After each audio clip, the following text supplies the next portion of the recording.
funkcionira to. V redu. Lep pozdrav, dober večer, pozdravljeni na današnjem pogovoru v okviru naših pogovorov Dežela pridnih. V veliko čast in veselje mi je, da lahko ob sebi pozdravim profesorja dr. Danila Turka, nekdanjega predsednika države, diplomata v Organizaciji Združenih narodov ter zaslužnega profesorja mednarodnega prava. Leta 2010 je tudi ustanovil fundacijo Let Them Dream, prek katere je potem v bistvu omogočil oziroma je bilo omogočeno, da je več 100 otrok iz Gaze, ki so bili poškodovani v izraelskih napadih v letih 2008-2009, da so prišli v Slovenijo, da so imeli možnost, da so bili rehabilitirani v rehabilitacijskem centru Soča, da so tudi v bistvu zdravstveni delavci iz Gaze dobili usposabljanje za naprej. In potem mogoče bi samo še omenila, glede na to, da če bi vsa dela in vse, kar je nocojšnji sogovornik počel, bi to trajalo zelo dolgo časa, ampak bi omenila samo še to, da je od marca 2022 pa tudi član svetovalnega odbora na visoki ravni o učinkovitem multilateralizmu generalnega sekretarja Združenih narodov Antonija Guterresa. Tako da, dr. Danilo Turk, najlepša hvala, da ste nocoj z nami. Jaz v bistvu tematika danes se dotika nekako naše ljubezni do svobode izražanja, do tega, da lahko povemo, kaj si mislimo. In v zadnjih mesecih, tudi zaradi zaostrene situacije, zaradi vojne na Gazo, vidimo, da je vse več pravzaprav obtožb antisemitizma, da se ta izraz tudi meša z antisionizmom, oziroma da se ga enači. Nenazadnje smo videli na frankfurtskem sejmu izkušnjo Slavoja Žižka. Nedavno je ameriška avtorica Maša Gessen bila deležna informacije, da se eden od sponzorjev nagrade Hannah Arendt nekako je umaknil, Heinrich Boll institut, tako da je potem nagrada bila podeljena v veliko ožjem krogu. Hkrati smo videli v bistvu zaslišanje v Ameriki dekani enih največjih ameriških univerz in zadnja, ki je odstopila, je bila Claudine Gay. Izkazalo se je na nek način tudi, da je kampanja zadaj, da ni šlo samo za v bistvu zagotavljanje svobode in preprečevanje antisemitizma, ampak da so bili razmisleki zadaj tudi enostavno pač na nek način rasistični proti njej kot osebi liberalnih svobodomiselnih nazorov.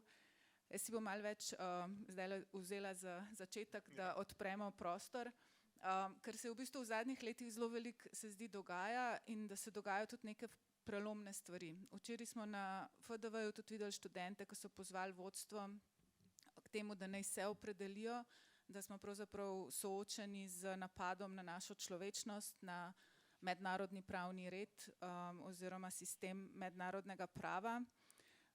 Prav danes oziroma v zadnjih dneh je bila objavljena tudi pravzaprav zapis, izkušnja angleškega judovskega antisionista, ustanovitelja Palestinian Solidarity Campaign in tudi člana skupine Jews for Boycotting Israeli Goods, Tonija Greensteina, ki je bil v Veliki Britaniji aretiran zaradi svojega tvita, ki je v bistvu izkazoval solidarnost s Palestino.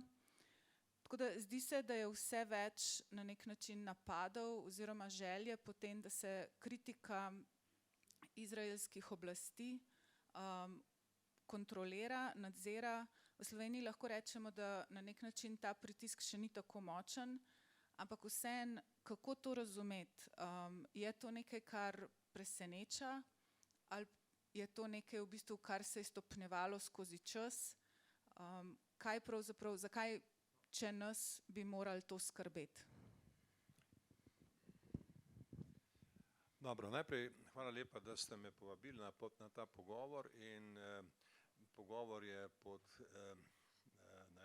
simbolom pridnih rok, kar me je spravilo v dobro voljo, ko sem prebral To pa zaradi tega, ker v času osamosvajanja smo se Slovenci radi opisovali kot narod 4 milijonov pridnih rok.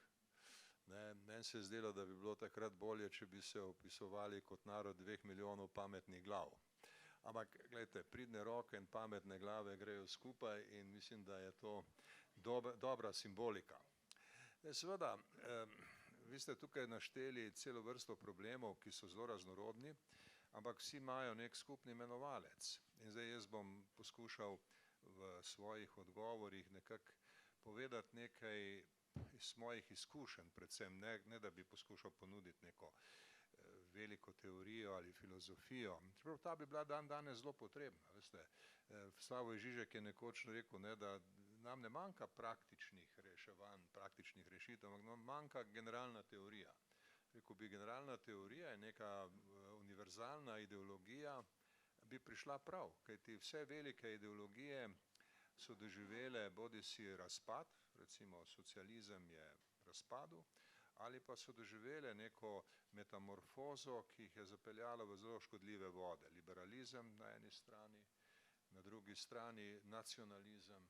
Vse to so ideologije, ki so lahko kreativne, konstruktivne, pozitivne, ampak v našem času se nekako bodisi razpadajo ali pa se spreminjajo v neke ekstreme, ki ustvarjajo nevarno situacijo.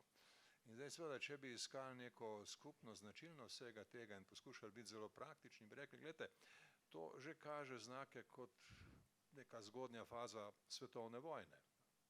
In ni treba veliko domišljije ali pa informacij, da ugotovimo, kako nevarni so ti časi. Zdajle beremo o zaostrovanju na Korejskem polotoku. In zdaj predstavljate, imamo vojno v Evropi, imamo vojno na Bližnjem vzhodu, ki se širi, in imamo nevarnost, da izbruhne vojna na Korejskem polotoku oziroma v vzhodni Aziji. In se lahko vprašamo, vse vojne so se tudi v preteklosti začenjale tako postopoma. In seveda v našem času nas mora vse to skrbeti. In zdaj seveda znotraj tega velikega problema je cela vrsta vprašanj, na katere pravzaprav nimamo dobrih odgovorov. Da vi ste začeli z vprašanjem svobode misli in svobode izražanja. To je fundamentalna zahteva slehernega razvoja, sleherne, rekel bi, v prihodnost usmerjene človeške družbe. To je resnično fundamentalno. Ampak to je vedno tudi izpostavljeno nevarnostim in pa omejevanju in podobnemu. Mogoče ena majhna reminiscenca. Jaz sem v poznih 80-ih letih bil skupaj z enim francoskim pravnikom posebno poročevalec Združenih narodov za vprašanje svobode izražanja. Mi smo pisali ena poročila, ki so šla v probleme tistega časa, ki so bili seveda na vzhodu Evrope in še marsikje drugje, zlasti izražanje v smislu omejevanja svobode izražanja, na zahodu pa koncentracije medijskega lastništva. To so bili ti problemi tistega časa. Ampak potem je bil razvoj tako hiter, tako hitro so se stvari spreminjale, da prav tisto, kar smo mi napisali v poročilih, je bilo čez leto že nekaj precej drugače. Takrat še ni bilo Ruperta Murdocha, bilo pa je že to problem koncentracije lastništva medijev in seveda z njim povezane manipulacije so bile že tu. Takrat smo odkrili še eno zanimivo značilnost, zaradi katero smo se v tistem času zamerili našim ameriškim prijateljem. V času prve zalivske vojne leta 1991 so glavne medijske hiše v Združenih državah Amerike naredile sporazum s Pentagonom, ki je v bistvu pomenil ne samo avtocenzuro, ampak nekako prav državno cenzuro. In je v zameno za to samo omejevanje na medijski strani omogočil sodelovanje z vojsko in gibanje na terenu in podobno. Videli smo, omejevanje svobode izražanja poteka na mnoge načine. Zdaj, v našem času so stvari spet drugačne, ampak spet niso tako zelo drugačne. To, kar se je zgodilo na Harvardu, je seveda drugače kot prej, ampak v ozadju tega dogodka so močne sile, ki na nek način odločajo o tem, o osnovnih vprašanjih univerze. In zato je tudi predsednica odstopila, ker je rekla, gledajte, moja prisotnost bo glede na sponzorje, ki jih imamo, glede na vse te, ki vplivajo na naše delo, pomenila, da pač univerza ne bo mogla dobro delovati in zato jaz odstopam. Jaz sem seveda bolj slabo spremljal vse dogajanje okrog tega, čeprav sem videl članke, ki so nastali po njenem odstopu. V začetku tega leta, ona je odstopila tik pred novim letom. In tisto, kar sem pa videl v času zaslišanja v kongresu, me je pa močno presenetilo. Veste, jaz mislim, da bi akademski ljudje morali bistveno bolj odločno braniti svobodo izražanja in akademsko svobodo. Ne? In tisti poudarek, tisti akcent na kontekstualnosti, ta je dovolj dober, veste, za razprave med akademiki. Akademiki lahko razpravljajo recimo o kontekstualnosti, recimo neke pravice ali pa kontekstualnosti neke kršitve in ugotavljajo potem, ali je ta kršitev dovolj velika, da ogroža pravico. Ne? To je dopustno in je normalno v akademski razpravi, v člankih, ki jih bere nekaj ducatov ljudi. Ampak v nekem političnem spopadu je to absolutno premalo in popolnoma neadekvatno. Kajti politični spopad nikoli ni spopad argumentov. Politični spopad je spopad moči in ta moč potem seveda postane večja ali manjša tudi glede na to, kako se dobro uporabljajo koncepti, pojmi. Ne? In tukaj je meni izrazito manjkalo to, da bi se, no, vse tri gospe, ki so bile tam, ne, predsednice svetov, ne, teh univerz, MIT, Pennsylvania pa, ne, in Harvard. Skratka, to je zdaj nekako moj komentar na vaše vprašanje o svobodi izražanja. In seveda, drugi aspekt, to so stvari, ki so bile tu aktualne, na nek način nove, ampak spet ne tako zelo nove. Ne. Zdaj, če gremo k vprašanju antisemitizma in vprašanje svobode izražanja v zvezi s tem, je seveda tudi to en star problem, ki je na nek nov način izražen. Star problem, ker v bistvu se vidi, da je skozi zadnja desetletja interpretacija antisemitizma postala veliko širša. Ne? Tisti nedopustni antisemitizem se širi na vse, kar se tiče Izraela. Ne? Torej, Izrael nekako postaja v teh interpretacijah, ki so dobile zagon in mogoče celo dominantno vlogo, ne? Izrael dobiva neko posebno mesto zunaj kritike. In to je nevarno. Na več načinov je to nevarno. To je nevarno zaradi tega, ker kvari možnost svobode izražanja, jasno da, ampak je tudi nevarno, ker sam Izrael postavlja v vlogo nekakšnega geta. Ne. Izrael je geto, znotraj katerega je vse tako, kot pač Izrael hoče in nobena kritika ni dopustna, vsi, ki to počnejo, so gojim, ne, so tujci, so izključeni iz tega. In to je samo po sebi nevarno in nevarno tudi za Izrael. In to mnogi Judje tudi vedo in povejo, ne, se to ni kakšna posebna skrivnost. In seveda, zdaj v tej situaciji, ne, prihaja do mnogih absurdov. Recimo, sem prebral v New York Review of Books en esej že pred 7. oktobrom, ne, da bi objavljal nek esej, ki je govoril o tem, kako gredo te reči v absurdne razsežnosti v Nemčiji, ne, o čemer je seveda zadnje čase veliko govora, tudi Slavoj Žižek je o tem govoril. In pri tej, ne, v tistem eseju so opisane razne situacije, tudi nemških judovskih intelektualcev, ki jim ni všeč tak razvoj in ki hočejo, da bi se tu nekako bolj en razumen dialog razvil in tudi, da bi bila možna razprava med različnimi argumenti. No in govorijo o nekem primeru, o enih demonstracij, nekje, ne vem, v enem manjšem kraju v Nemčiji, kjer so zaprli eno starejšo gospo. Izkazalo se je, da ta gospa Judinja, ki je imela v rokah transparent z napisom, ne, From the river to the sea, we demand equality. To je izredno zanimiva teza, ker to pomeni, ne, za celotno območje Palestine pričakujemo v bistvu eno državo. Ampak ta država mora biti osnovana na načelu enakosti, enakopravnosti. Ne. In zdaj, seveda, v Nemčiji so te stvari pač nažalost take, da takoj, ko se reče from the river to the sea, je to že videno kot ne, antisemitizem v bistvu. Ne. tako daleč gredo stvari in te stvari so zelo narobe. Mi bi morali na nek način priti v eno situacijo, ko bi se dalo pogovarjati nekako bolj razumno. In tega nažalost danes nimamo. Vprašanje je, če se da iz današnje situacije kam priti, ali lahko ta nedavna tožba Južnoafriške republike pomaga, da se vendarle to vse skupaj razvije v smeri ene izmenjave argumentov. Naj ponovim, politiki razprava ni nikoli stvar argumentov v prvi vrsti, vedno je stvar moči. No, argumenti potem pomagajo. Evo, toliko kot komentar na te razne vaše uvodne misli, ki pa so zelo bogate, njih je veliko in lahko še o njih precej povemo.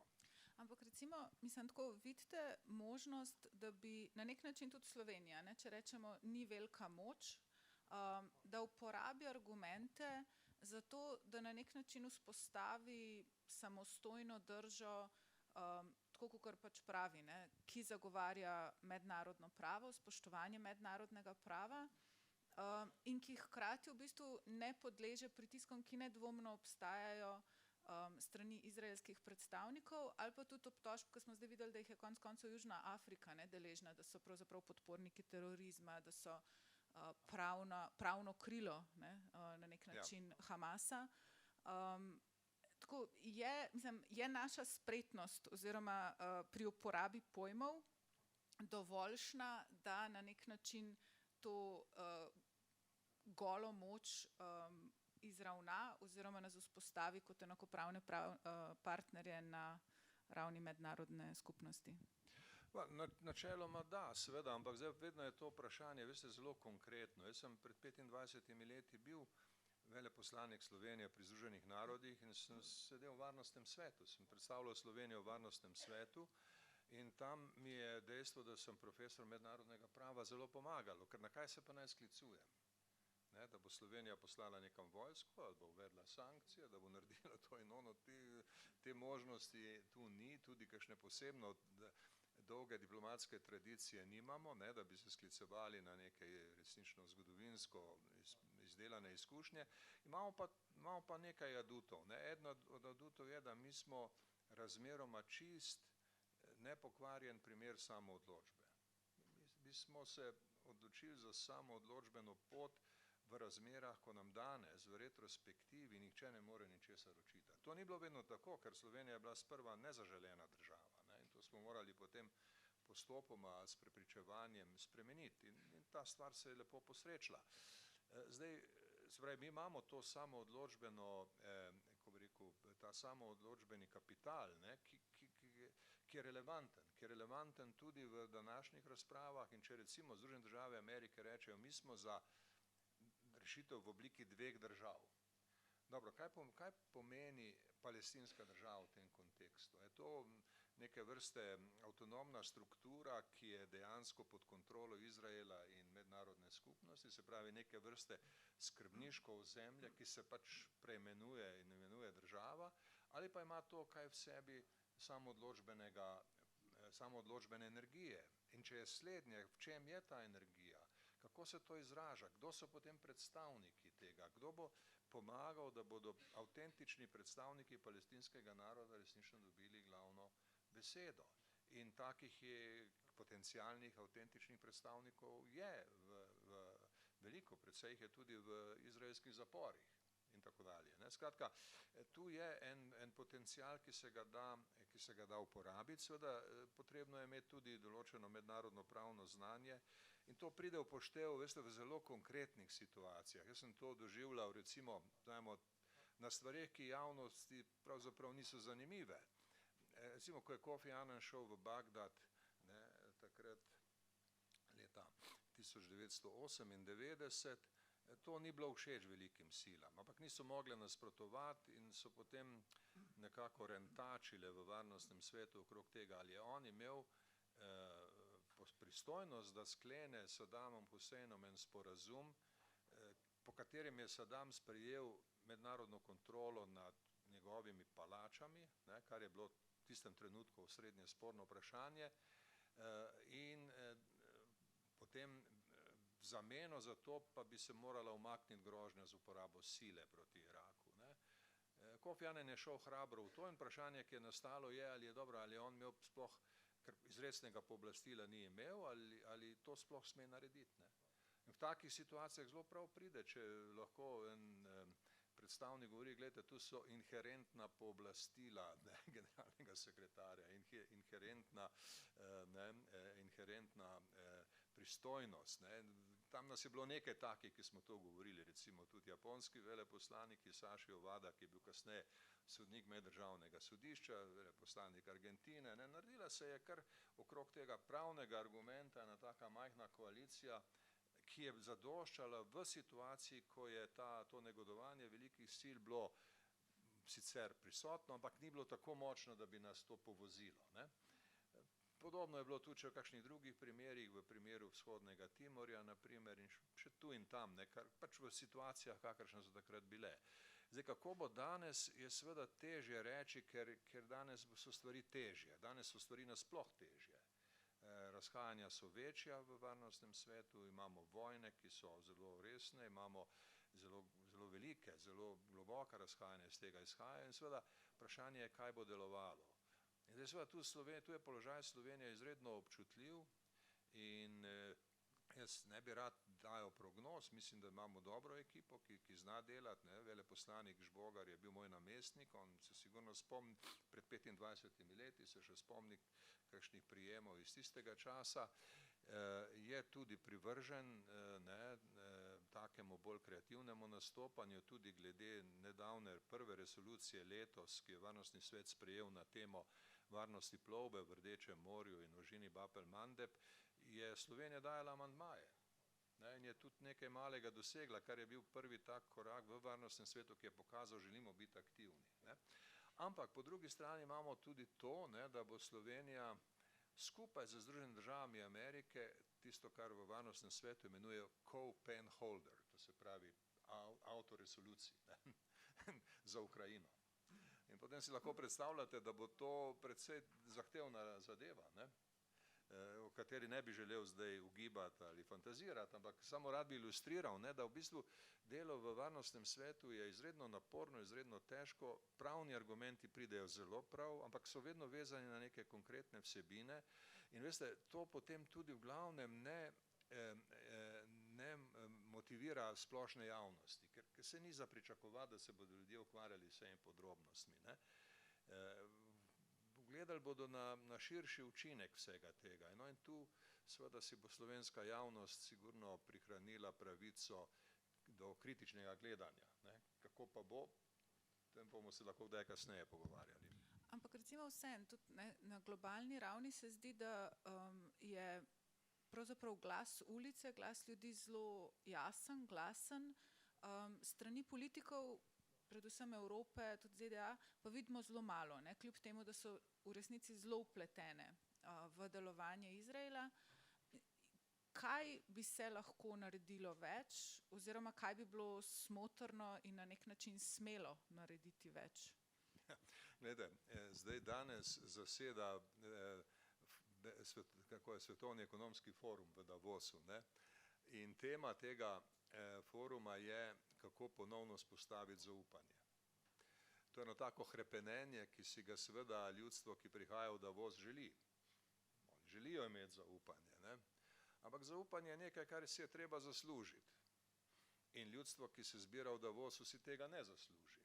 Zato je jasno velika diskrepanca med tistim, kar se v Davosu govori in poskuša narediti, in onim, kar praktično vsi ljudje po svetu vidijo in vejo in čutijo in so pripravljeni tudi izražati.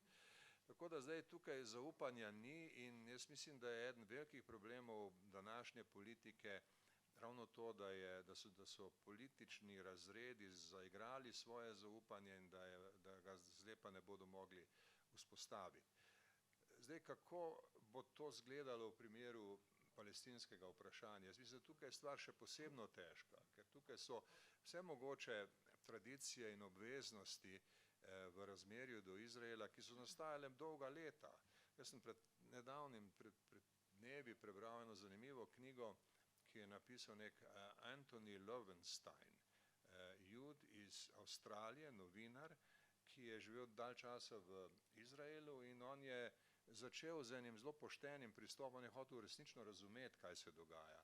In potem je prišel do zaključka po več letih bivanja in komentiranja in študija in vsega tega in je objavil lansko leto 2023 knjigo, v kateri govori, da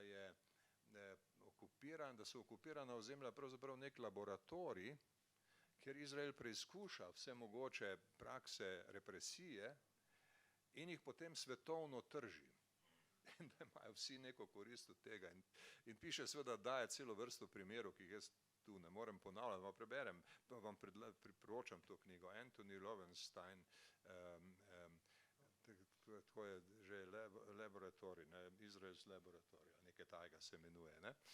In seveda, potem vidite, da je zelo veliko dejavnikov v svetu vpletenih na ta ali oni način.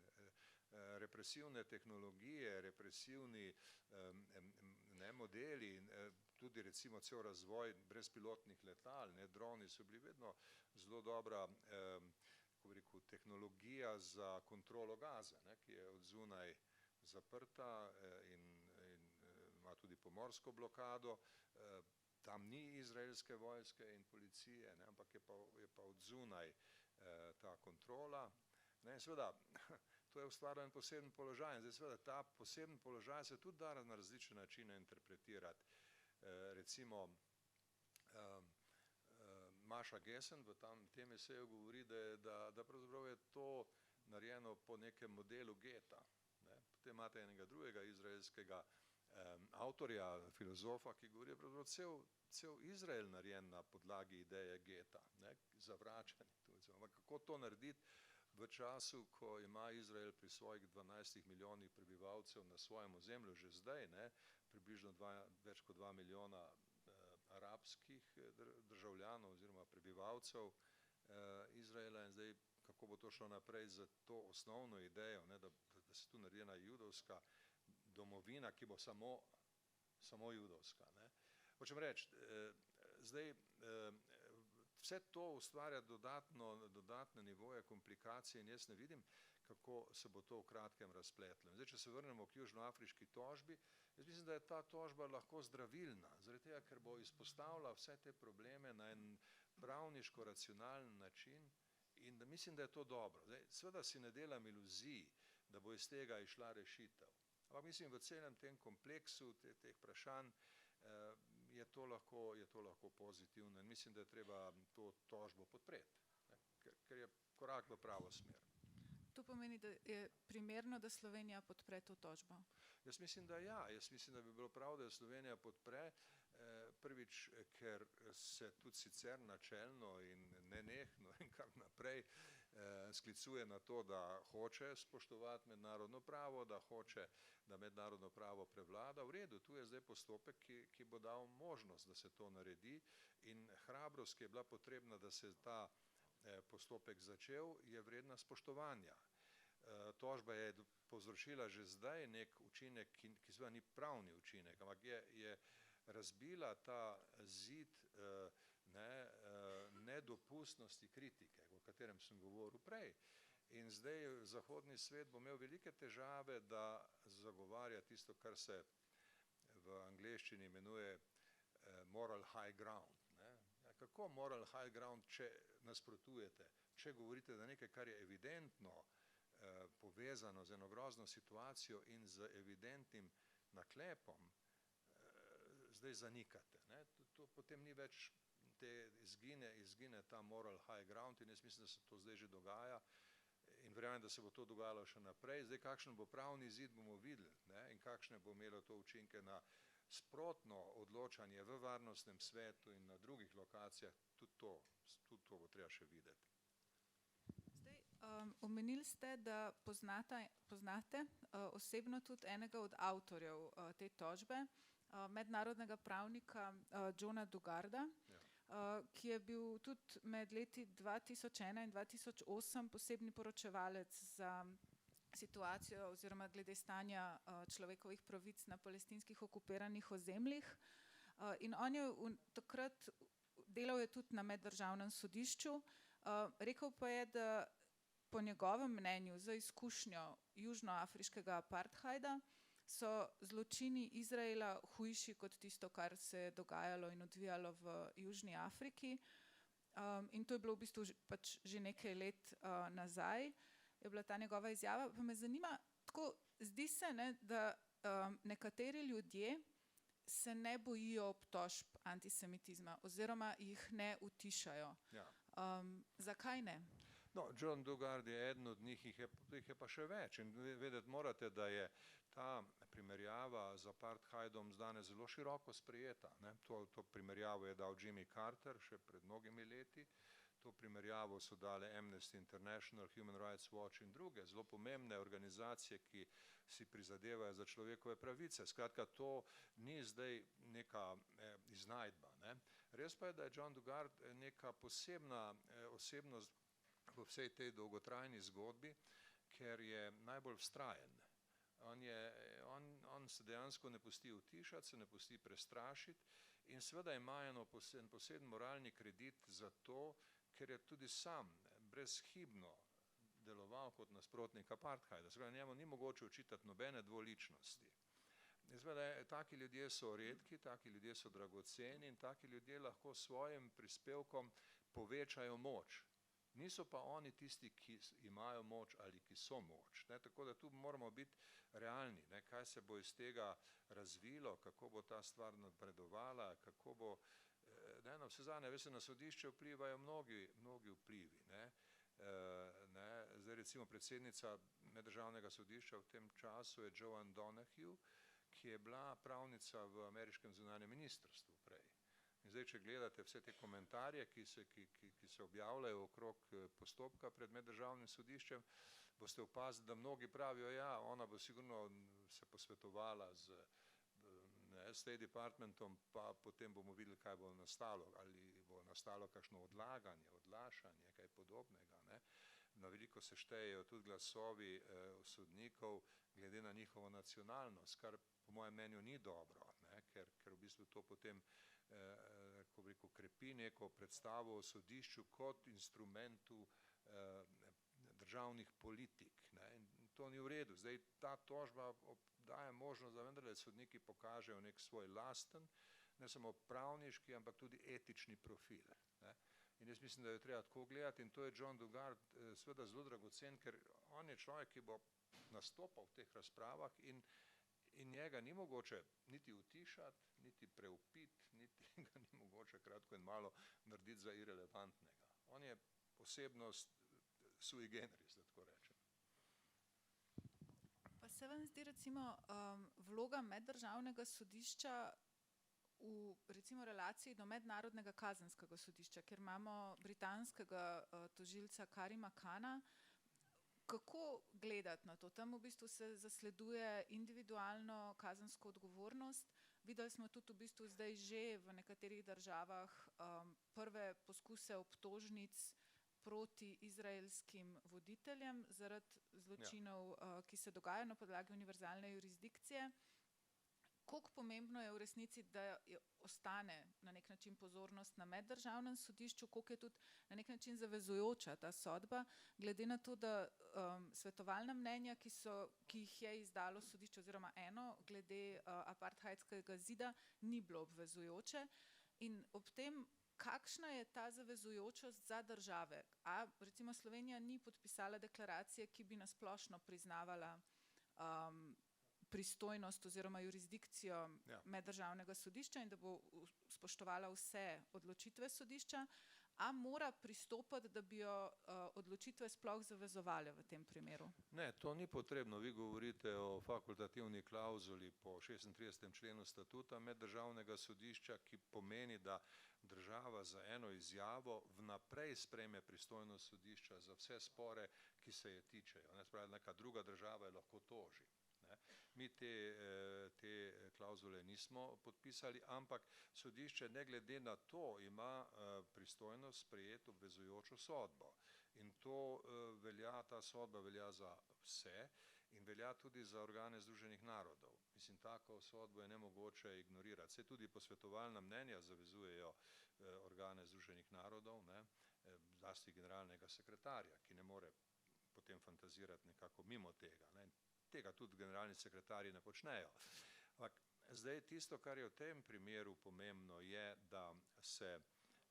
da je sodba prvič zavezujoča in drugič za njeno uresničevanje je predvidena vloga varnostnega sveta. Zdaj, mi ne smemo seveda precenjevati te možnosti, ne smemo precenjevati tega, kaj se bo zgodilo, kajti v nekem primeru, ki je bil zelo viden, zelo pomemben, ne, v sporu okrog Nikaragve so Združene države Amerike bile spoznane za odgovorne za kršitve mednarodnega prava, takrat v obliki pomoči pri miniranju luk in še nekaterih drugih vojaških dejavnosti. Ne pri vseh, ne, pa pri nekaterih so bili. Ampak seveda takrat ni bilo možno pričakovati nobene aktivnosti v varnostnem svetu, prvič, ker bi Združene države Amerike dale veto, tako ali tako, ampak drugič, ker tudi ta primer ni imel take dolge zgodovine. Medtem ko v tem primeru pa imamo opravka s vprašanjem, s katerim se Združeni narodi ukvarjajo od začetka. Združeni narodi so dobili na svoj krožnik, da tako rečem, vprašanje, kaj narediti z britanskim mandatom v Palestini že takoj po ustanovitvi. Takrat je bila narejena tudi ena komisija, v kateri je bil tudi en Slovenec, Jože Brilej, in ta je napravila predlog dveh držav. In ta predlog je bil potem zavrnjen od Arabcev, kasneje od Izraela in zdaj je zelo v negotovem položaju. In zdaj seveda imamo potem takem že zdaj tako rekoč 80 let, ne čisto 80 let, ampak vsaj 75 let zgodovine. In tu varnostni svet se zelo pogosto ukvarja s tem vprašanjem. In zdaj seveda v teh razpravah in pri vsem tem bo postopek pred meddržavnim sodiščem vplival.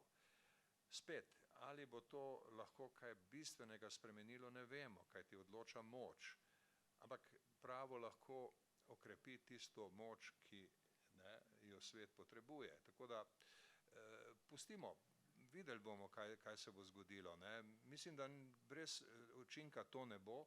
Ne bo moglo priveljati do nekega avtomatičnega učinka, če se sodba konča z ugotovitvijo genocida, da potem pa takoj sledijo posledice. To ne bo tako. In tudi proces bo nekaj let trajal in vprašanje, kaj se bo med tem še zgodilo v realnosti. Ampak seveda Slovenija je zdaj 2 leti v varnostnem svetu, ko bo vse to živo, ko bo vse to sporno, ko bo vse to naporno in seveda v tem času biti v varnostnem svetu ne bo lahko. Pa je recimo ravno to, kar je bilo omenjeno, skratka tukaj gre za konflikt oziroma niti ne za konflikt, gre za situacijo, za okupacijo, ki ima zgodovino, ki na nek način, mislim, da ste vi tudi omenili enkrat, da je Izrael nekako nehvaležen otrok Združenih narodov. Zdaj, zanimivo je, če se gre v zgodovino gledati, je resolucija Generalne skupščine 3379, sem si izpisala, govorila v bistvu tudi o tem, da je sionizem oblika rasizma in rasne diskriminacije. Takrat je v resnici situacijo v Izraelu izenačila z sistemom rasne nadvlade v Zimbabveju in v Južni Afriki. Zelo jasno je to tudi umestila na nek način v zgodovino evropskega antisemitizma oziroma pač diskriminacije proti drugim, rasizma. Ta resolucija je bila potem odpravljena decembra 1991 in sicer na zahtevo Izraela kot pogoj, da se je udeležil madridskih pogajanj, ki so nato vodila tudi v slavne dogovore iz Osla, na nek način bi danes verjetno temu lahko rekli tudi oslovske dogovore, sploh iz vidika Palestine. Pa me zanima, kakšen pomen ima ta resolucija danes, glede na to, da pravzaprav sama po sebi bi danes verjetno dobila oznako antisemitizma, ampak glede na to, da pa to, kar ste vi sami omenili prej, vprašanje ene države, torej od reke do morja, od morja do reke, kjer bi bila enakopravnost in enakost za vse, koliko je pomemben ta razmislek, ta pripoznava v resnici režima, s katerim smo soočeni na južni strani Sredozemlja in a je sedaj pravi trenutek, da tudi mogoče nestalna članica Varnostnega sveta Združenih narodov začne govoriti o tem, da dve državi nista edina možnost, oziroma da bi bilo treba pač prepustiti tudi ljudem tam, da povejo, odločijo.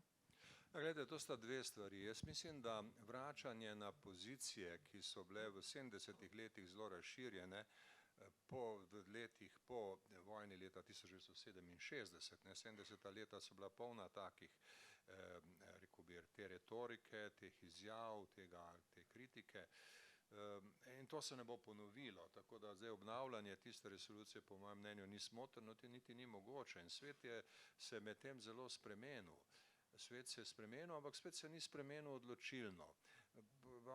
Dal vam en primer, ki je nekoliko drugačen, ampak je poučen. Vidite, Izrael je bil v Združenih narodih precej izolirana država, dolga leta. In ni pripadal nobeni regionalni skupini, ki omogoča izvolitve.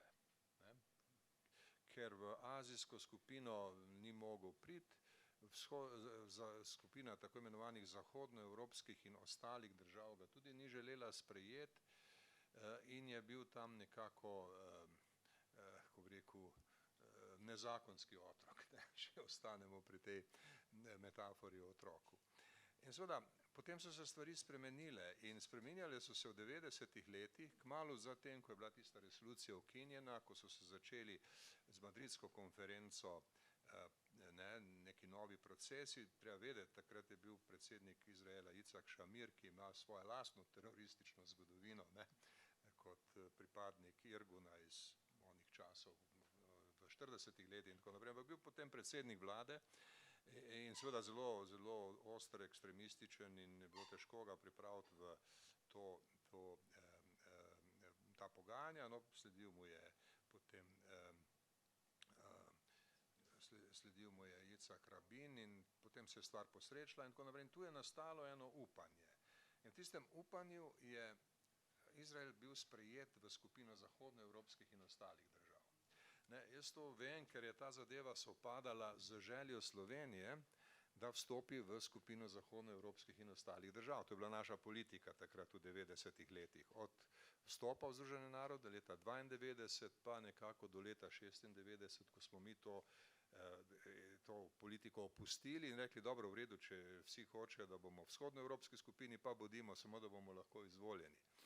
No, tako so se končali dve različni zgodbi in jaz sem govoril z izraelskim veleposlanikom takrat, z dvema pravzaprav šefom misije, ki je bil Gad Jakobi, en zelo imeniten, zanimiv človek in dober sogovornik in potem je bil njegov namestnik Moše Melamed, ki je vodil to aktivnost. In jaz ima tako v šali pripovedal, poglejte, pa dajmo mi skupaj vstopiti v vzhodnoevropsko skupino, saj večina vašega prebivalstva ima svoje poreklo v vzhodni Evropi. Mi smo bolj zahodno kot vi. Celotno slovensko ozemlje je zahodno od Dunaja. Kako pa je to sprejel? Kot šalo. Kot šalo, ker gledajte, mi smo sicer res geografsko zahodno od Dunaja, in smo si domišljali takrat, gledajte, saj to mora delovati, ampak politiki, kot veste, nobena stvar ne deluje tako, kot bi si človek logično predstavljal. In nismo imeli nobenega razumevanja za našo. In nam so odkrito povedali, so rekli, gledajte, mi ne želimo povečevati konkurence v zahodnoevropski skupini, ker tam se potem seveda prijavljajo države za kandidature za različne funkcije. In če bomo dali možnost vam, bojo to zahtevali tudi drugi. Na naši liniji argumenta je bila tudi Estonija, ki je bila potem še bolj vztrajna kot mi in je še nekaj let kasneje vstopila v vzhodnoevropsko skupino. Ampak zahodnoevropska skupina je dosegla, da ni bilo nobenega prelivanja novih držav, ki so nastale z razpadom Češko-Slovaške, Jugoslavije in Sovjetske zveze, in da se na ta način ni povečevala konkurenca. To je bil argument, ki ga ni mogoče zanikati. Veste, ni vseeno, ali je kandidira za neko funkcijo 3 države ali pa 5. Tako da to smo morali razumeti in nekako prenesti. Ampak Izraelu je takrat uspelo, ker so bile razmere ugodne, to je bil čas Osla, velikih upanj, pogajanj in podobnega, da je vstopil v zahodnoevropsko skupino, ampak to ni izboljšalo njegovega položaja za izvolitve. Vidite, to je zdaj ena taka majhna, rekel bi, proceduralna, skoraj da za splošno javnost trivialna zadeva. Ne. To ni velika politika, to ni tisto vprašanje vojne in miru in take reči. Ne. To je nekaj bolj trivialnega. Ampak je pa zelo poučno, ker vam veliko pove o razmerju sil. Ne. Pove vam, kako seveda so bile naše možnosti in kako so v tistem času. To prej absolutno ni bilo mogoče, to tudi danes ne bi bilo mogoče. Ne. Vmes je bilo 15 let vlad Benjamina Netanjahuja, kjer so se stvari izredno zaostrile in poslabšale in tako dalje. Ne. To danes ne bi bilo mogoče, ampak je bilo eno obdobje, ko so stvari napredovale, ko je izgledalo, da bo prišlo do nekih sporazumov, na koncu se je to prelilo v ta Camp David leta 2000, v Tabo, še januarja 2001 so pogajanja potekala. No, potem je prevzel v Združenih državah Amerike oblast George Bush mlajši in s tem se je seveda stvar končala. Evo, jaz sem zdaj malo zašel pri teh stvareh, ampak hočem vam nekako prikazati ta kolorit dejavnosti v Združenih narodih, kjer morate pač vsemi temi rečmi imeti opravka. Jaz imam še dve, pa odpremo tudi to. Bi se sam vrnila za vprašanja strani publike. Vrnila bi se, je prišel čas, da se prevpraša rešitev dveh držav? Ja, veste kaj, jaz mislim, da je čas prišel, samo to se ne bo artikuliralo takoj. Ne. Tu se morajo mnoge stvari zgoditi. Jaz mislim, da bo najprej treba preveriti, koliko iskrene so Združene države Amerike z svojim vztrajanjem na dveh državah. Ne. To je zdaj politika Združenih držav Amerike. To je prva stvar, ki se mora preveriti. In zdaj seveda, letos se tu najbrž ne bo nič posebnega zgodilo, ampak potem bojo predsedniške volitve v Združenih državah Amerike, mi ne vemo, kdo bo predsednik in ne vemo, kakšno politiko bojo Združene države Amerike zavzele, ali bojo ostale pri ideji dveh držav, ali bojo hotele kaj spremeniti, ker kot veste, zadnja leta v Trumpovem času je bila politika v bistvu drugačna. Ne. Takrat so nastali ti abrahamski sporazumi, ki naj bi dosegli priznanje Izraela strani arabskih držav, ne da bi se rešilo palestinsko vprašanje. In seveda to je izgledalo kar možno, ne, in tudi Bidenova administracija tega ni spreminjala. Ta Jake Sullivan, njegov svetovalec za nacionalno varnost, je še 2-3 tedne pred izbruhom te vojne trdil, da je zdaj mir na Bližnjem vzhodu, tako mirno že dolgo ni bilo. Ne. Američani so vedeli, kaj se jim bo zgodilo. Ne. In zdaj mi ne vemo, do kdaj bo ta teza o dveh državah trajala. Ali bo se spremenila v neko realno in uresničljivo politiko, ali se bo spremenila v neko začasno rešitev, ki bo ustvarila vtis, da pomirja, ali kaj drugega. Ampak seveda vse to je na nek način, veste, gledano od zunaj in če ste neprizadet opazovalec, po svoje tudi neumno. Leta 2002 je Arabska liga dala en plan, ki je bil zelo skrbno usklajen z političnimi akterji v Združenih državah Amerike in drugod in tudi v Izraelu še takrat, ne, da bi recimo prišlo do nekega kolektivnega priznanja Izraela in hkrati ustanovitve dveh držav. To je bil en dober predlog, ne, ki so ga arabske države resno jemale in takrat je izgledalo, da se bo to dalo narediti, ampak od takrat je minilo 20 let in več in tih 20 let je pretežno bilo zanikanje tega načrta. Ne. Tako da danes smo v položaju, ko ne moremo nič definitivnega reči na to, z izjemo dejstva, da bodo Združene države Amerike morale na nek način demonstrirati, da je to realno. One trenutno niso verodostojen akter te teze, ampak je nekako convenient, ko rečejo, ne, kako se temu reče v slovenščini, je udobna, je primerna. Ne. Vsi bi radi govorili o dveh državah, tudi mi bomo govorili o dveh državah, seveda. Ne. Ampak vprašanje je, kakšen bo njen rok trajanja in kam se bo to prelilo, kaj se bo iz tega izcimilo. Ker ne nazadnje, v resnici v času Trumpove administracije prišlo tudi do kršitve samih teh na nek način izhodišč za dve države. Ambasada Amerike je bila prestavljena v Jeruzalem. Hkrati vidimo tudi, ne, število nezakonitih izraelskih naseljencev se povečuje. Mislim, da je blizu številke 700 000 in ni čisto jasno, kako bi se te ljudi lahko prostovoljno na nek način vrnilo, niti ja bi bilo to pravzaprav v skladu z idejami človekovih pravic, enakopravnosti in demokratičnosti. Bi se pa v bistvu mogoče sam za neko razumevanje ali pa vpogled z vaše strani, skratka, moje vprašanje je, Izrael vidimo, da ignorira Združene narode, pogostokrat tudi v bistvu, ko je bila zdaj situacija v Gazi, je v nekem trenutku tudi rekel, da bo kaznoval, ne, oziroma naučil lekcijo Združene narode, takrat, ko so opozorili v bistvu na to, da kar se dogaja, krši mednarodno pravo. Kako vi interpretirate, zakaj se je Izrael odločil vseeno pa nastopiti pred meddržavnim sodiščem, zakaj se ni odločil tudi to ignorirati? Ja, gledajte, najprej prvo pojasnilo se tiče sedanjega ravnanja Izraela. Izrael ima danes ekstremistično vlado. Danes so odločilni ministri verski fanatiki.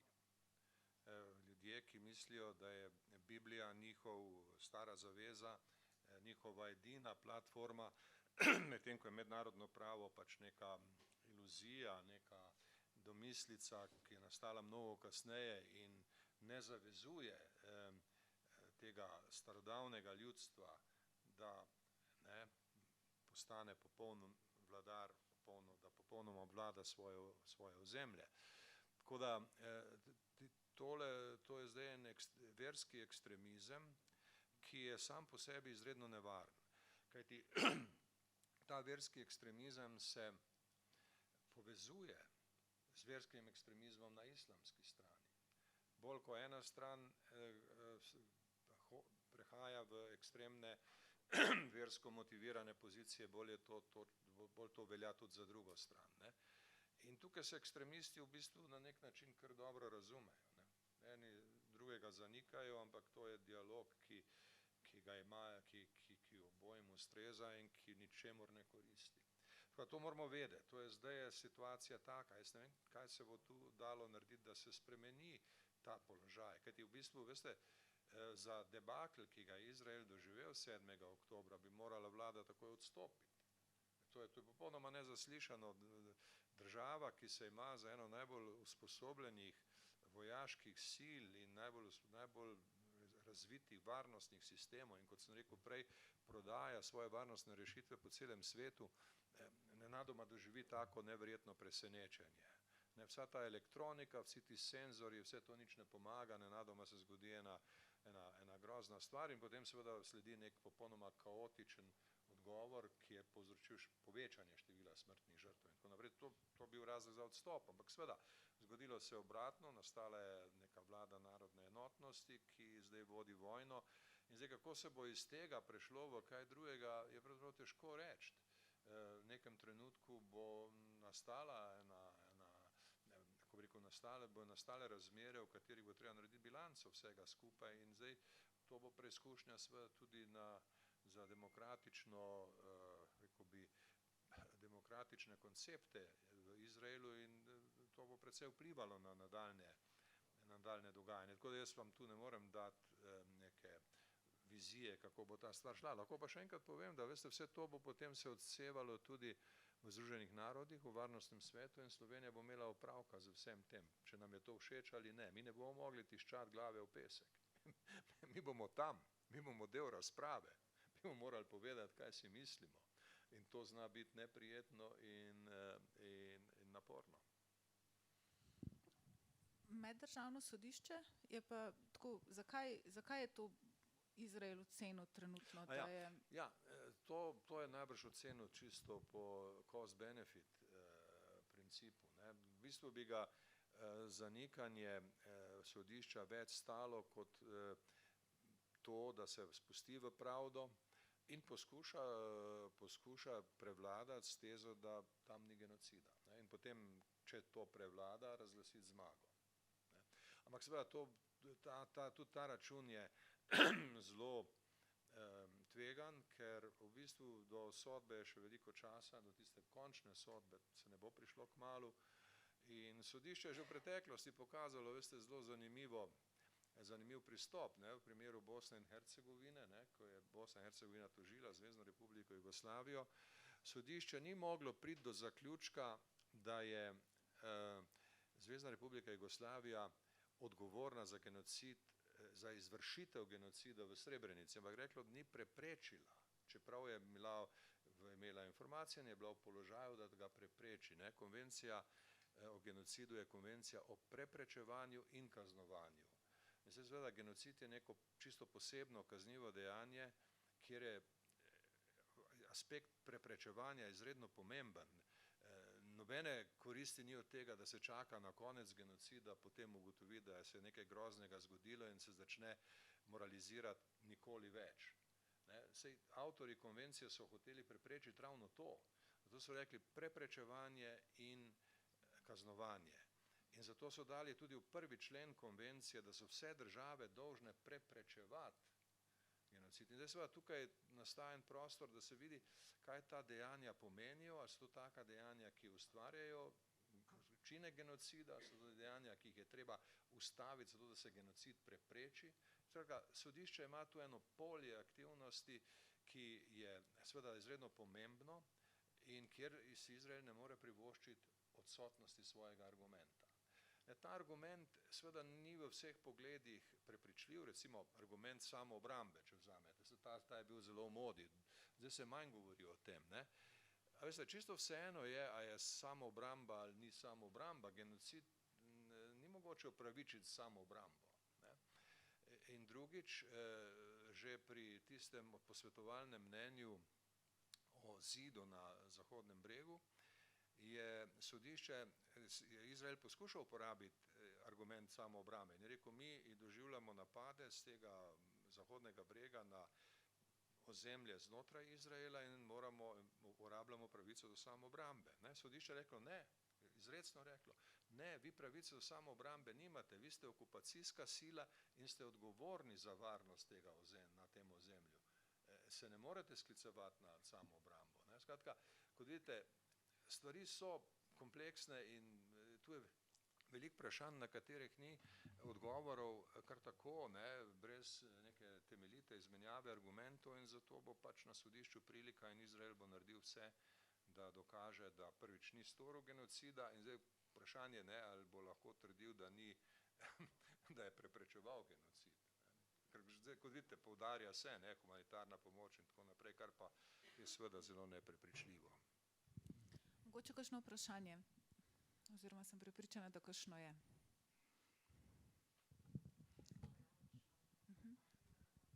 Čakajte, dajte, da vas vidim. Moje vprašanje bi pa bilo, Barbara Rajgelj, če lahko komentirate tezo sedanje predsednice, ki jo je izrekla v intervjuju za CNN in pravi, morate pa Slovenijo zdaj vsi skupaj razumeti, ker je nestalna članica Varnostnega sveta, da se v tej fazi ne smemo postavljati na eno, ne na drugo stran. Mednarodnemu sodišču je treba pustiti, da pove svoje in takrat bo prišla vrsta na vse članice, da implementirajo odločitev, ko jo bo sodišče sprejelo. Ona torej pravi, da bi s tem, ko se postavimo, ko interveniramo, da bi v bistvu naredili nekaj, kar ni primerno za članico Varnostnega sveta. No, pa mogoče samo še pod vprašanje, kdo je ta Slovenija, torej jaz nisem toliko zelo, kdo je ta, ki kreira to vrstno odločitev na koncu koncev, a je to predsednica sploh tukaj, ker je malo, se mi zdi, zgodaj to rekla, kar je rekla. Hvala. No, s tem se seveda strinjam, jaz mislim, da je zdaj prezgodaj za dokončna stališča, ne. Mislim, da je tako, ne, zdaj po postopku pred sodiščem zdajle ni trenutek za formalno intervencijo v postopku. Mi bomo to videli kasneje, ko bo sodišče odločilo o svoji pristojnosti. On mora zdaj najprej o prima facie pristojnosti se odločiti, ali so potrebni začasni ukrepi in kako bo potem Varnostni svet ravnal vizavi teh ukrepov. To bo prva skupina vprašanj, ki pride na vrsto. In potem bomo videli, ne, kako naprej v samem formalnem postopku. Jaz mislim, da članstvo v Varnostnem svetu v Sloveniji ne preprečuje, da bi formalno interveniralo v postopku, ko bo proces prišel do točke, ko se bo to dalo narediti. To, kar zdaj vidimo, so izrazi politične podpore in podobno in tu ni treba, da Slovenija sodeluje z nekimi jasnimi izjavami, ker je že prav, da počaka nekoliko, da se vidi, kako bo s pristojnostjo, ne? In kako bo z začasnimi ukrepi in ali bo tu kakšna vloga za varnostni svet in potem bo to dalo vse skupaj neko bolj kompletno podlago za odločitev o formalni intervenciji po 62. členu statuta Meddržavnega sodišča. Zdaj, seveda jaz razumem, naša predsednica je tudi pravnica in rada govori eksaktno, ne? Da v politiki eksaktnost včasih ni najboljša rešitev, ne? Pravniki smo vzgojeni v nekem prepričanju, da je eksaktnost dobra stvar. To so nas naučili na fakulteti, to je naša, to je, bi rekel, naš DNA, ne? DNK, ne? Ampak v politiki pa to ni vedno dobro, ne? V politiki je dobro včasih zadržati eno stopnjo dvoumnosti, odprtosti, opcij, možnosti, da potem naredimo, kar se nam bo zdelo prav, ko pride čas za to. Tako da jaz sem malo, ko bi rekel, presenečen, ne, da je tako decidirano šla s svojimi pogledi. Ampak gledajte, vsi se učimo, ne. Slovenija se ima marsikaj naučiti tukaj, ker veste, mi smo živeli dolga leta, zdajle ne dolga leta, odkar smo država v nekih, rekel bi, v nekem zavetju, ne. Nekaj časa nam je bila glavna in praktično edina skrb priti v Evropsko unijo, NATO tudi seveda, ne.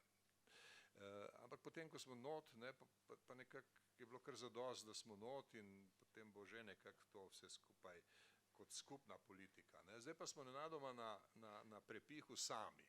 Ker v varnostnem svetu vam čisto nič ne pomaga članstvo v Evropski uniji. Če se preveč s tem na to zanašate, prvič ne morete graditi kvalitetne politike v varnostnem svetu, Evropska unija nima dovolj baze za enotna stališča, ki bi bila dovolj izdelana, da bi vam lahko pomagala. In včasih so pa lahko ta stališča tudi problematična, gledano s strani članice varnostnega sveta. Tako da tu smo zdaj na prepihu, ki ga je treba prenesti, ampak prepih, kot veste, je včasih zdrav, ne. Mislim, saj prepih, se pač date malo močnejšo vetrovko na sebe, pa razmišljate, kaj boste naredili in probate narediti tisto, kar je najboljše. Evo, to bi odgovoril na vaše vprašanje. Še kakšno vprašanje? Ja, tu je še en gospod. Kdo je tisti, ki kreira tako odločitev? Ja, kdo kreira? Ja, gledajte, zdaj seveda, če bi hoteli iti formalno, bi rekli, ne, državni zbor in vlada, ne, zdaj predsednik je v tem procesu angažiran, predsednica je v tem procesu nujno angažirana, ker predstavlja državo, to ne more iti, ne da bi jo upoštevali, ne, seveda je zdaj pri kreiranju politike, veste, treba upoštevati še eno stvar. Mi v Sloveniji imamo radi nekakšne strategije, ne, radi se, ne, kadar je kaj tako težjega, rečemo, ne bomo pa še enkrat pogledali našo strategijo, ne. Jaz mislim, da je to nesmiselno, ker realni problemi se pojavljajo ne na ravni strategije, ta je vedno neka okvirna zadeva, znotraj katere se gibljemo, ampak realni problemi so na ravni vodenja zunanje politike, vodenja. Se pravi, tukaj vidim ključno vlogo zunanje ministrice, zunanjega ministrstva in vlade. Jasno, to mora biti potem tudi potrjeno, kadar pač so stvari dovolj pomembne v državnem zboru in mora biti v idealnih smislu usklajeno s predsednico republike. Tako bi jaz to videl kot nekak koncept. Ampak življenje, kot veste, je bolj komplicirana zadeva, kot so koncepti, ne? Tako da prihaja potem do raznih takih pojavov. Miloš Šonc, najprej iskrena hvala za vse misli in dost natančne argumente v navedeni predstavitvi. Dovolite pa vseeno vprašanje.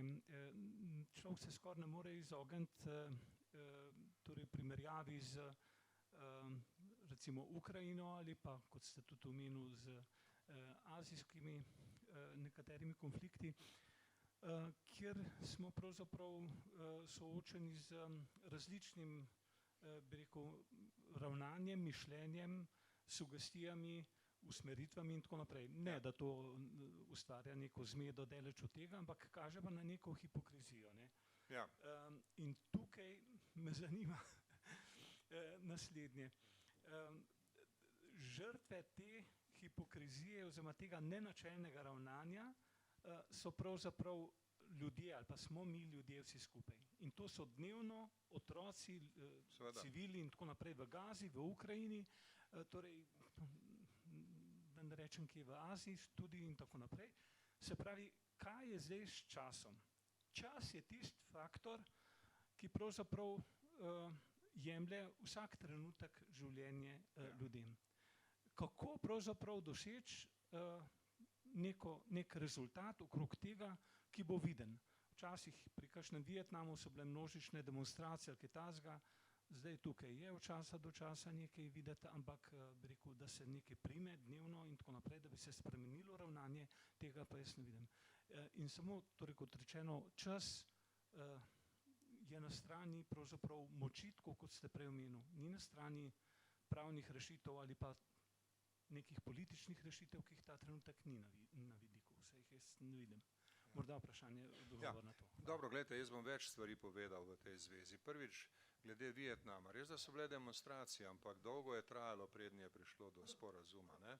Sporazum je bil sklenjen šele leta 1973 po vojni, ki je trajala več kot 10 let in ni bil uresničen. Potem se je končalo s sesutjem, z enim kaotičnim stanjem maja 1975. Tako da kljub vsem tem demonstracijam, kljub temu izjemno močnemu pritisku javnosti, kljub temu, da se v Združenih državah Amerike razvilo eno močno protivojno gibanje, to ni preprečilo ene zelo, veste, take, rekel, temeljne prakse velikih sil, ki jih najbolj skrbi njihov prestiž, njihova moč in pa tudi kredibilnost. Saj je že predsednik Johnson bil soočen s tem, da pravzaprav vojna nima smisla. Ampak on ni hotel končati vojne, pravi, ne bom jaz tisti predsednik, ki je izgubil vojno v Vietnamu.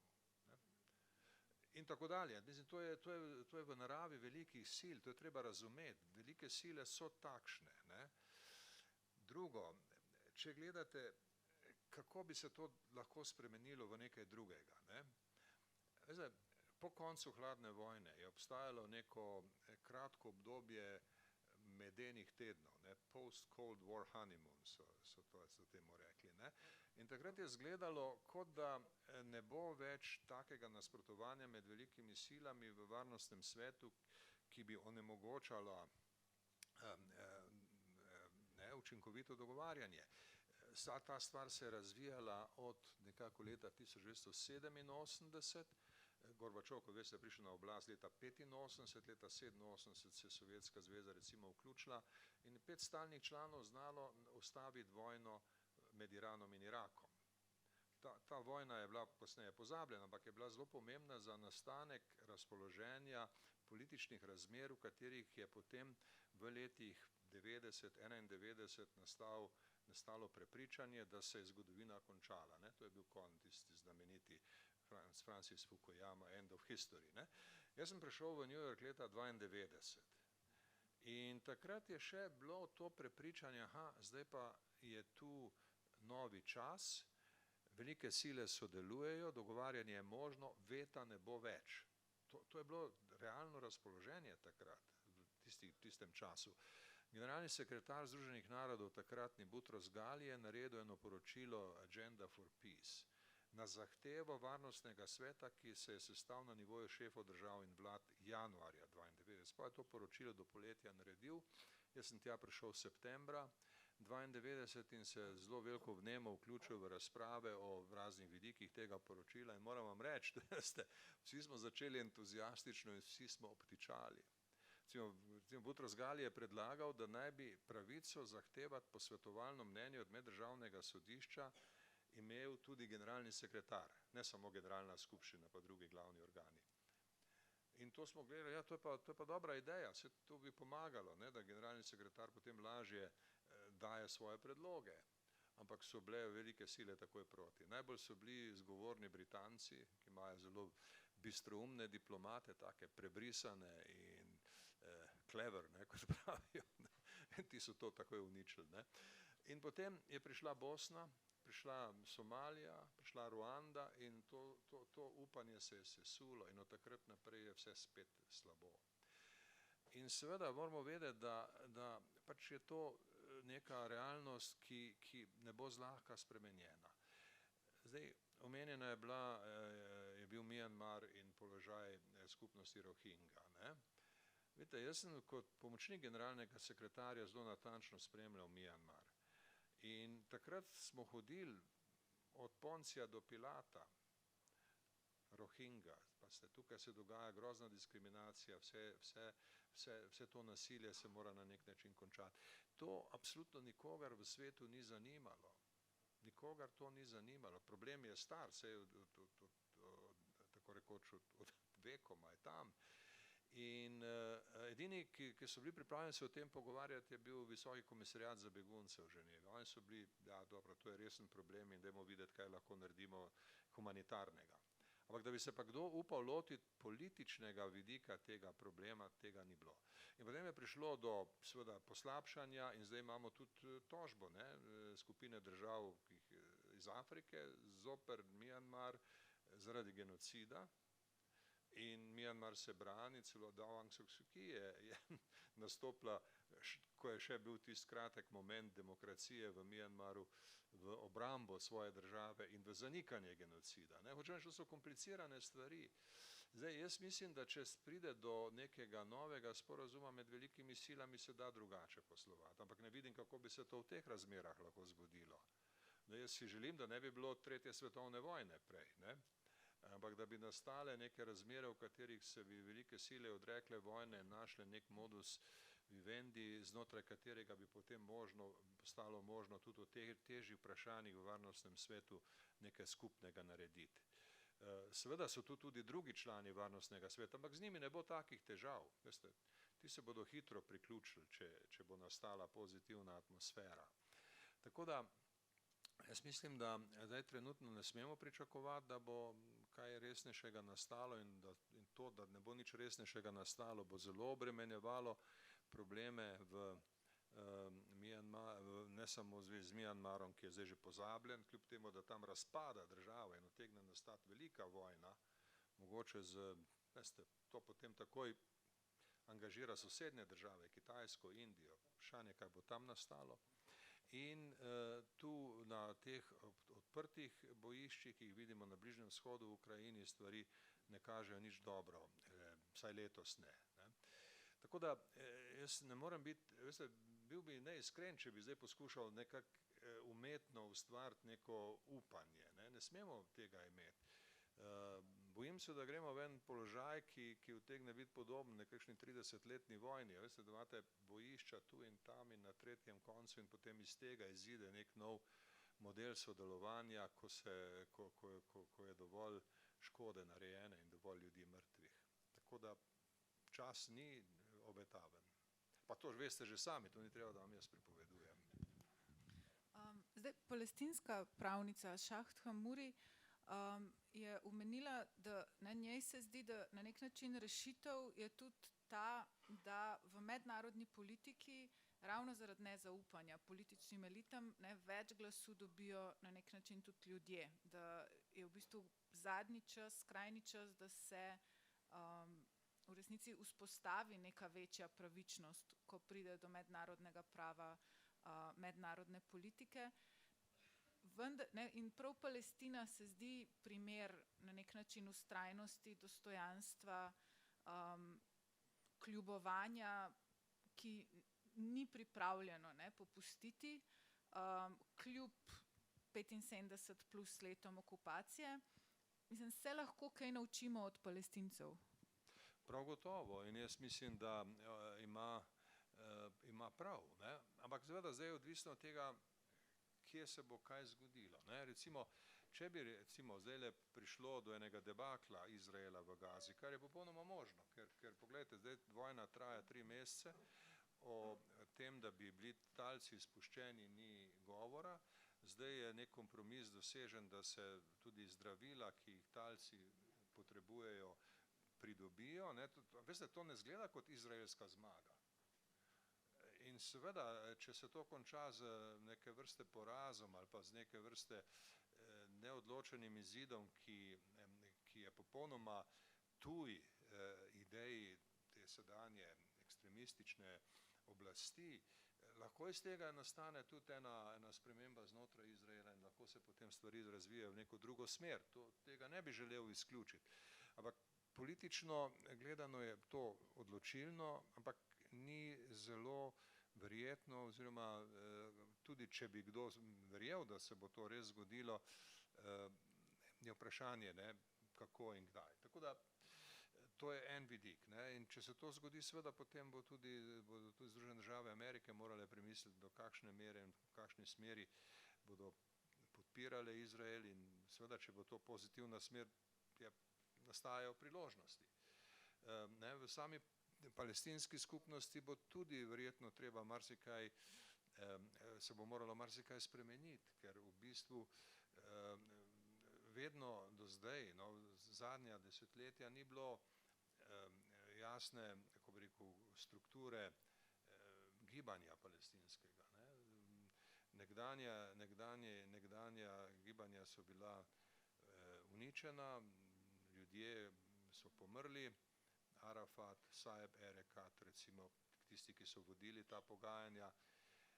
In seveda, jaz se še zdaj spominjam neke take črne karikature, ki je bila objavljena v nekem francoskem časopisu, grob Jaserja Arafata z napisom tukaj počiva ideja dveh držav.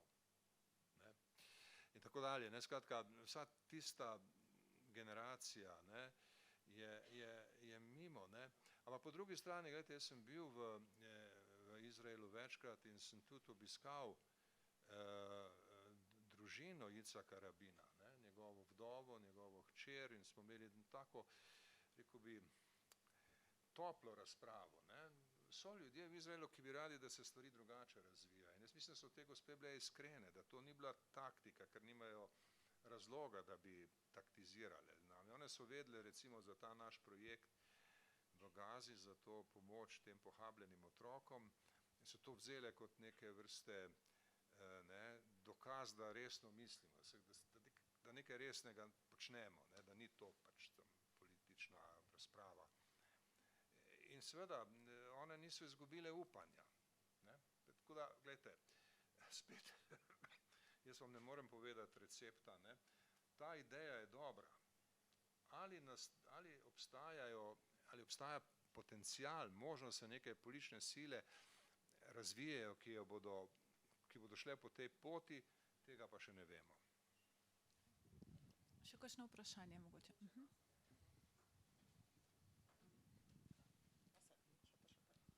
Karmelina pri telefonu. Pri mikrofonu. To je novinarska napaka, ja.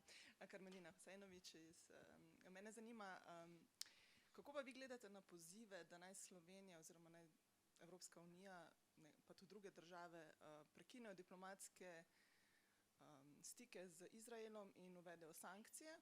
Je to res, kar pravi recimo zunanje ministrstvo, da bi s tem v bistvu ohromili ta diplomatska pogajanja, mirovna pogajanja? Torej, jaz osebno za prekinjanje diplomatskih odnosov nisem. Ne. Mislim, da to ne bi koristilo. Mislim, ne verjamem, da bi Izraelu to zelo škodovalo. Mislim, da nobenih možnosti ni, da bi se to zgodilo v Evropski uniji, ne, ker v Evropski uniji je le preveč proizraelskega sentimenta no matter what. Ne, tako da to je iluzija. Če bi recimo države, kot je Slovenija, šle v to prekinjanje diplomatskih odnosov, s tem ne bi naredili nobenega učinka. Vedeti morate, da Izrael tudi nima veleposlaništva v Ljubljani. Oni to v Slovenijo spremljajo iz Tel Aviva oziroma iz Jeruzalema. Ne. In ne verjamem, da bi to bilo imelo kakšen velik učinek. Kar se sankcij tiče, tu so neke recimo razprave v Evropski uniji, da bi sankcije uvedli zoper te ekstremistične priseljence na Zahodnem bregu. Ne. O tem se razpravlja, ne vem, če bo iz tega kaj nastalo. Če bo to bolj v bistvu neke vrste izgovor za to, da se nič resnejšega ne naredi. Tako, jaz tudi sicer v sankcije ne verjamem, veste. Jaz sem preveč videl tega v Združenih narodih, preveč sem videl, kako se od sankcij pričakujejo čudeži, ki pa se nikoli ne zgodijo. Ne. Sankcije nikoli ne dajo rezultata, za katerega so bile sprejete. No, to se vidi zdaj proti Rusiji, to se vidi že 60 let v zvezi s Kubo, to se je videlo v Iraku, v Libiji, povsod. Sem bil predsednik sankcijskega odbora za Libijo in sem to lahko doživljal na lastni koži 2 leti.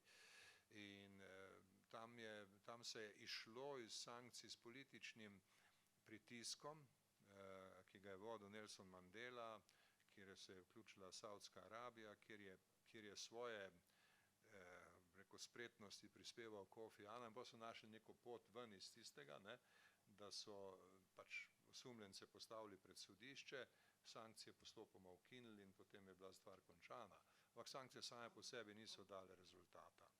No, kakorkoli, jaz sem skeptičen do takih idej, no, to vam moram kar odkrito povedati.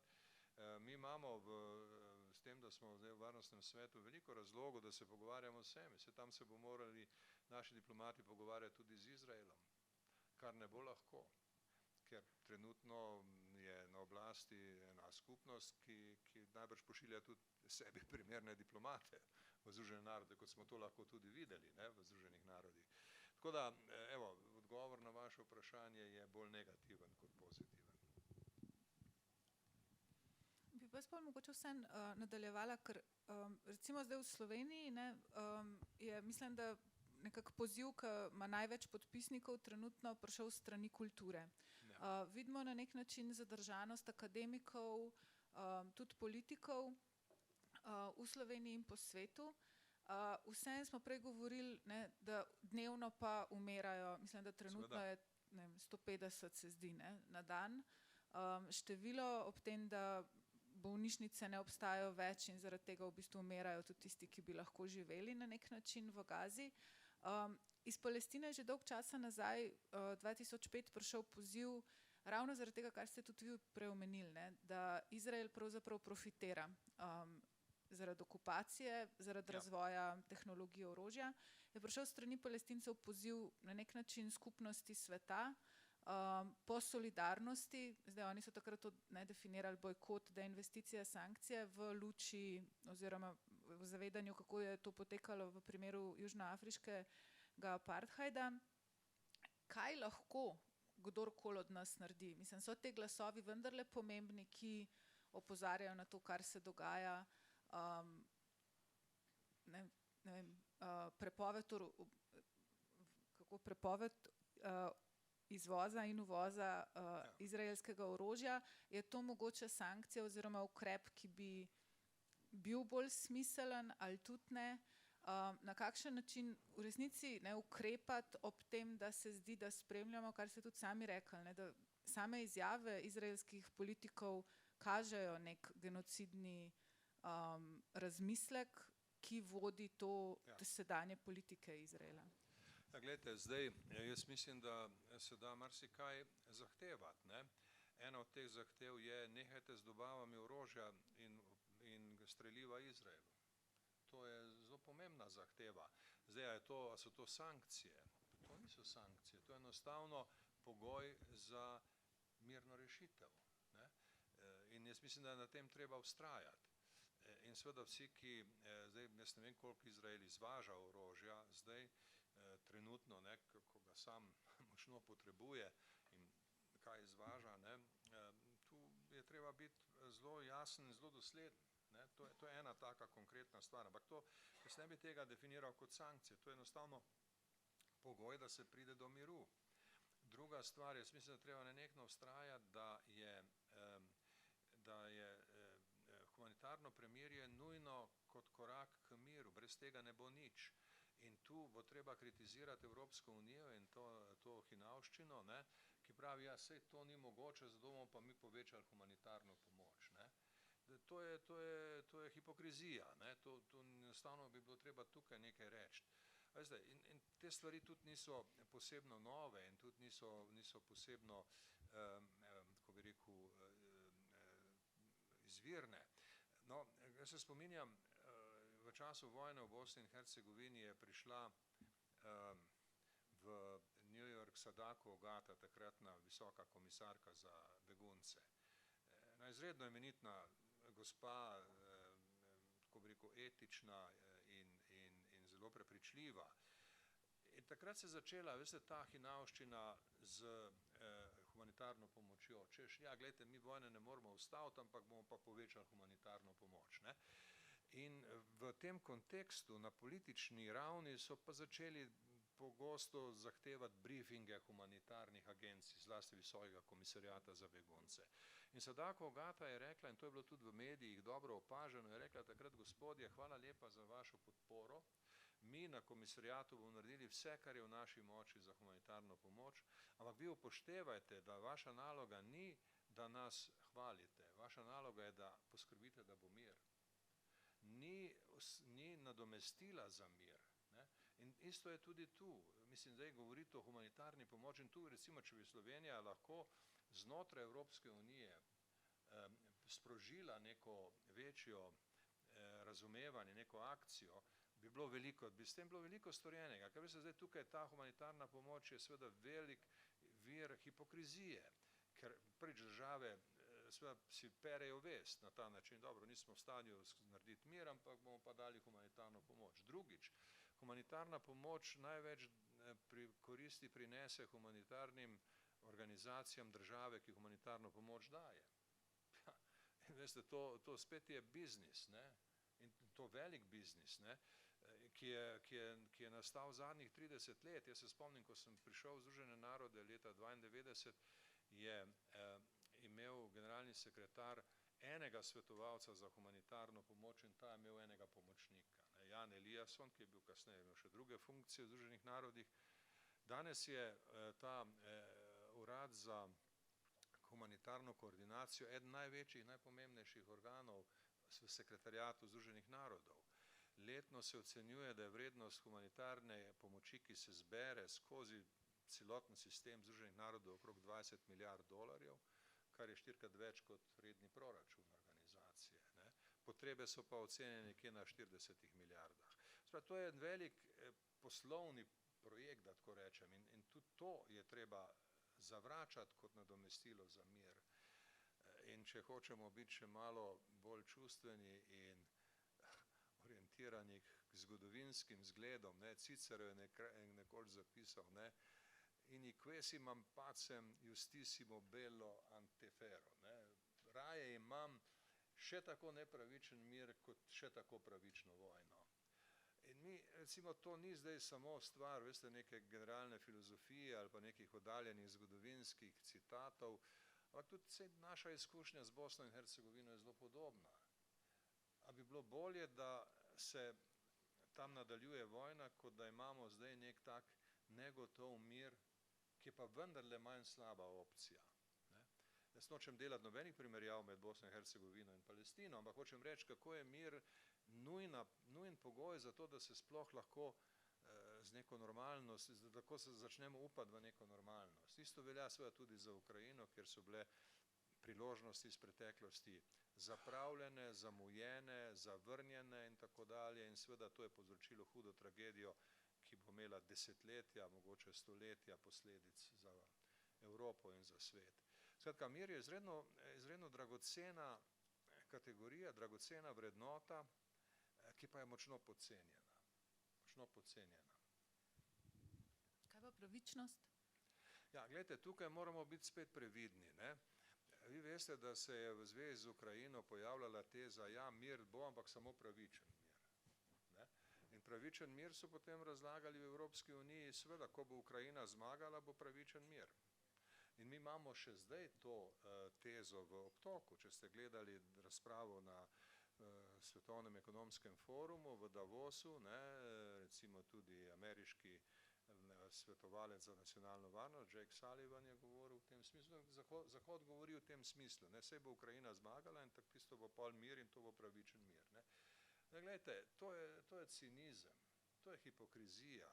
Vojna se ne bo končala tako. Vojna se bo nekoč končala, seveda, ampak vprašanje se bo končala z nekim definitivnim izidom ali se bo končala z neko, kako bi rekel, nekim stanjem, ki ni ne vojna, niti mir, ali se bo končala z nekim negotovim mirom, ki je kakršnega vidimo v Bosni in Hercegovini in tako dalje. Ne. Skratka, tu ne, imamo opravka, če se mir preveč povezuje s pravičnostjo, takoj odprto vprašanje hipokrizije. Za mir kot mir se je treba boriti. Ampak gledajte, spet, če gremo daleč nazaj v zgodovino, ne smemo biti presenečeni, da je tako. Ne. V grški mitologiji, ne, je vojna imela svojega boga, ne, Ares. Ta je bil tak hraber, krepak in ženske so ga imele rade in on je bil ljubimec Afrodite, ne, ki je bila poročena s Hefajstom, ne, ki je bil bog inženirjev in delavcev. Ne, to nekaj pove o stvareh. Ampak boginja miru je tudi obstajala, ne, o njej se pa malo govori. Ne. Boginja Irene, ne, je boginja miru, ki pa je bila vedno šibkega zdravja in je bila vedno blizu tega, da umre. In zdaj, to je seveda velika modrost, ne, stare Grčije, ne, kajti Irene je bila boginja, je bila torej nesmrtna, ampak je bila zelo šibkega zdravja in je bilo nevarno, ne, da ne bo preživela. Glejte, in mi imamo danes isto situacijo. Imamo slabšo situacijo, ker bog vojne prevladuje in zdaj stvari se slabšajo, boginja miru je pa trenutno še posebej šibkega zdravja. Pa bom s tem zaključila, ampak vaš projekt, ki mislim, da odmeva še danes in je za marsikoga pač bil, ne, ključnega pomena, ko so otroci lahko prišli na rehabilitacijo v Slovenijo, ima na nek način, mislim, je bil izjemen. Kako spremljate danes Gazo ob tem, da ne, slišimo, da ni več primerna za življenje? Kje vidite prihodnost? Kje vidite mir za te ljudi? Ja, gledajte, seveda smo, tako bi rekel, vsi skupaj zelo žalostni. Saj imamo tudi nekaj še kontaktov z našimi sodelavci, ki so preživeli, ne, in ti nam povejo take zelo žalostne zgodbe, ne. Mi smo takrat rehabilitirali v Soči, v temle inštitutu Soča, 210, mislim, ali nekaj takega, otrok. Ne. Ampak seveda nismo mogli nadaljevati, ker so razmere se poslabšale in se to ni dalo. Imeli smo tudi mednarodno financiranje, tukaj Slovenija ni dala neka zagonska sredstva na začetku, ampak potem smo to mednarodno organizirali. In seveda, ne, zdaj je to ena tragedija nad tragedijami. Ne. Veliko teh otrok je bilo ubitih. Ne. Nam pravijo, ne, gledajo vas ti angelčki iz nebes. To nam pravijo naši prijatelji iz Gaze, ne, ki so še živi in ki poskušajo preživeti naprej. Jasno, da je to grozna tragedija. In zdaj, seveda, jaz mislim, da se bo Slovenija lahko vključila v neko reševanje stvari kasneje, ampak bomo morali spet, veste, bomo imeli opravka s to hipokrizijo. Ker predstavljate si, da se vojna konča. Kdo bo odgovoren za obnovo Gaze? Kdo bo gradil infrastrukturo? Kdo bo obnovil bolnice, ki so bile porušene? Ne? Nekatere so nastale potem že, ko smo mi končali, mislim, ko nismo mogli nadaljevati s projektom. Ne? Ja. A bo zdaj Evropska unija iskala svojo vlogo, da pobere črepinje, ki jih je naredil Izrael? A se bo pričakovala od Izraela, da bo nekaj tega stori? Ker Izrael že izstavlja račune arabskim državam. Če vi imate denar, pa boste že nekako. Ne? Veste, tukaj je potem pri tej hipokriziji treba videti, no, dobro bo treba pretehtati, kaj ima smisel. Seveda, za ljudi bo treba poskrbeti. Ne? Tudi veliko tega, kako rekel, pohabljenih ljudi, ki bo ostalo živih, ne, bo treba sprejeti v bolnice in druge institucije zunaj Gaze. Potem tudi poskrbeti za to, da se bojo lahko rehabilitirano vrnili. In zdaj, kako bo točno to izgledalo, je spet težko biti optimist. Ne. Kako to narediti, da ne bo to tista hipokrizija, ko češ, no, vse mi nismo mogli nič narediti v času vojne, smo pa zdaj malo pomagali žrtvam. Ne. No, in o tem se bomo lahko čez kakšno leto, dve pogovarjali spet. Mogoče ta večer ni vnesel veliko miru, ampak naj mir vsaj na nek način pride hitrej, oziroma jaz upam, da bo. In mogoče naj vodijo pametne glave in ne toliko samo pridne in ubogljive roke. Tako da najlepša hvala, da ste bili nocoj z nami. Profesor dr. Danilo Turk, najlepša hvala za vaše poglede, razmisleke in srečno.